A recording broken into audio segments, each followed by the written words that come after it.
Acá estamos en lo que sería Pinzgau, región de Austria.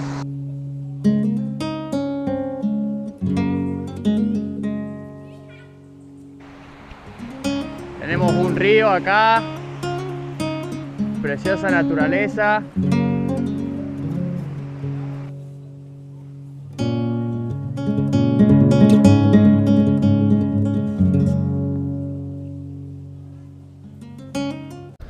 Bueno, quería dedicar un pequeño videito a mi madre, también mi padre, para poder llegar a donde estoy ahora.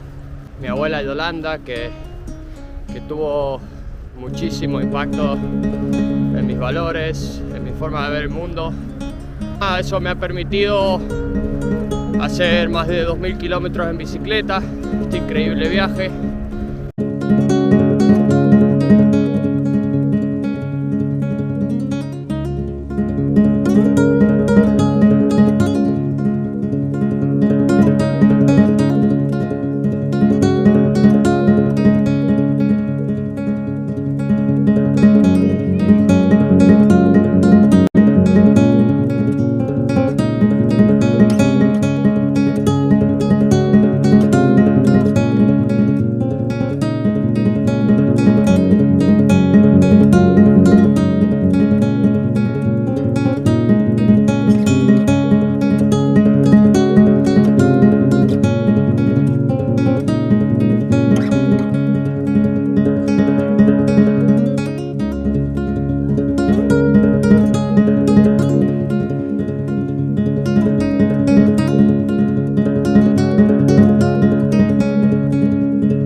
Por más que no soy el más experto en todo lo que tiene que ver con filmar y documentar, creo que con el tiempo voy a ir ganando experiencia, por supuesto.